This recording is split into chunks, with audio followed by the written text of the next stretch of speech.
দুর্বল তুলে রেখে সুন্দর আমরা নিশ্চিতভাবে শান্তভাবে ময়দানটা করবো। আমাদের প্রতিনিধিত্ব প্রস্থান করবেন, তারপরে ইনশাআল্লাহ আমরা রয়েছে আমরা শান্তি ইনশাআল্লাহ প্রস্থান করবো। যারা বিদ্যালয়ে জামাতে শহীদ হতে পারেন না তারা লোক হাইকোর্ট অপরাধ জাতীয় মসজিদে মধ্যে দ্বিতীয় জামাত পড়া দ্বিতীয় জামাত সবার ব্যবসায় অনুষ্ঠিত হবে।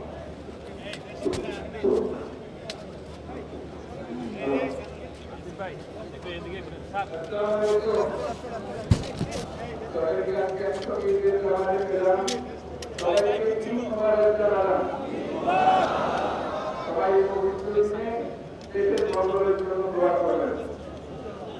আল্লাহ হাফেজ।